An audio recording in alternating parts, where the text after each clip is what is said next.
في سيرتك الذاتية أنك أسلمت على يد طفل مسلم. ما الذي قال لك وما الذي أثر فيك؟ The important message for us about that little boy who introduced me to Islam. الجزء المهم في قصتي مع الولد اللي هو دعاني للإسلام is this. هو For 40 years I lived in the UK. لمدة 40 سنة أنا كنت عايش في بريطانيا. And I saw Muslims in the street. كنت بشوف المسلمين في الشوارع. I'd never met one. لكن عمري ما قابلت مع حد بشكل مباشر. Because you don't talk to Muslims. لأن في بريطانيا تخاف إنك تكلم واحد مسلم. Because I knew what everyone knows about Muslims. لأن أنا كنت أعرف اللي يعرفه الناس كلهم في الغرب خصوصا في بريطانيا عن المسلمين. That they'd chop your hands off. إنهم هيقطعوا إيدك. And they blow themselves up. ويفجروا نفسهم ويموتوا نفسهم ويموتوا كل اللي حواليهم. And they hit women. وإنهم بيضربوا النساء. I knew all about Muslims. ده كل اللي أنا كنت أعرفه عن المسلمين. But I never met one. لكن كان عمري ما قابلت لقاء مباشر ما بيني وما بين أي حد مسلم. And it took this beautiful land of Egypt. لكن من حظي ومن خلال وجودي في الأرض الجميلة أرض مصر الجميلة to meet Islam and Muslims for the first time. إن أنا قابلت وتعرفت بالإسلام والمسلمين الحقيقيين لأول مرة في حياتي. And my introduction to Islam didn't come from some big fancy sheikh giving a talk in a mosque. وبداية معرفتي بالإسلام ما كانتش عن طريق شيخ من الشيوخ العظام اللي إحنا كلنا بنحترمهم وبنجلهم. It didn't come from watching a program on a so-called Islamic channel. ما كانش عن طريق ان انا اتفرجت على قناه تلفزيونيه اسلاميه. Or reading a book about Islam. او حتى ان انا اقرا كتاب عن الاسلام. Or even opening the Holy Quran. او حتى ان انا اتشرف بان انا افتح القران الكريم. My dear brothers and sisters. اخواني واخواتي الاعزاء. My dear sons and daughters, really.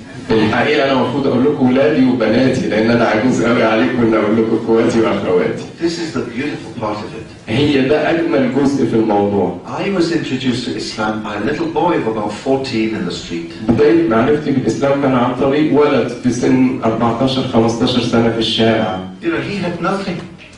هو ما كانش في ايده اي علم، ما كانش في ايده اي شيء. Little plastic ship on his feet. And he saw my white skin. هو شاف لون بشرتي الفاتح. And he said to me, Assalamu alaikum. وقال لي السلام عليكم من قلبه. And for the rest of the week I passed this little boy and I learned some Egyptian words to say to him.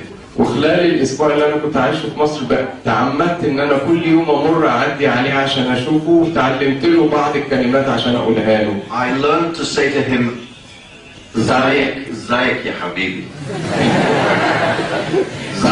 زايك يا جميل.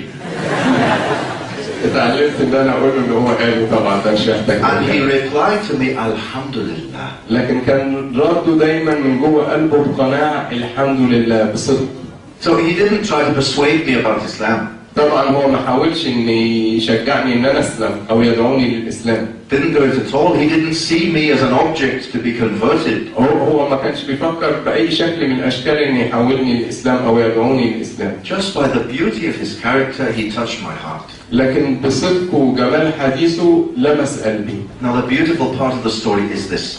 اجمل جزء في القصه هو that little boy doesn't know I became Muslim. الولد ده ما يعرفش ان انا بقيت مسلم. In fact, now with his wife and children, maybe he saw me on Qanat al-Rahma. يمكن دلوقتي بعد الزمن ده اكيد اتجوز بقى عنده اولاد ويمكن هو شافني في قناه من القنوات التلفزيونيه. But the beautiful part of the story is this.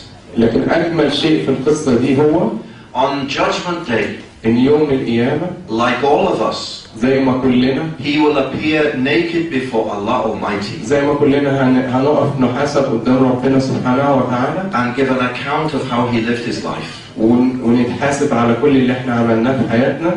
And his good deeds and his bad deeds will be read out to him from a clear book. وأعماله الحسنة والسيئة هتتقري عليه. And the angel will say, reading his good deeds, you did this, and you did this, and you did this, and you did this. والملائكة هتبتدي تقرأ حسناته وتقول إن أنت عملت كذا وكذا وكذا. And the young man will think the angel has finished.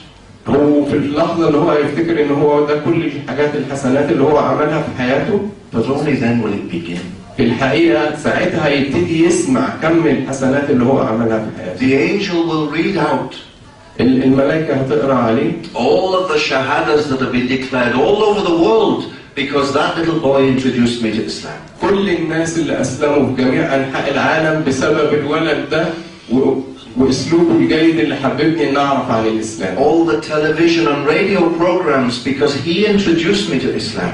كل البرامج الإذاعية والتلفزيونية اللي أنا عملتها وأيا كان مدى الاستفادة اللي الناس استفادوا منها هو هياخد حسنات عليه. And the beautiful part of this message is that applies to you too.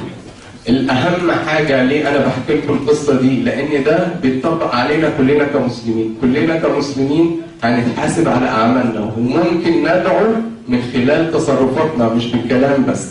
No shouting. مش محتاجين نزعق. No debating. مفيش داعي لأي جدال. But by beautiful example. لكن بإن احنا ندي مثل جيد للمسلمين. Will you tell people about Islam? كلنا نقدر ندعو كل العالم للإسلام من خلال إن احنا نكون مسلمين جيدين نبقى مثل جيد للإسلام والمسلمين.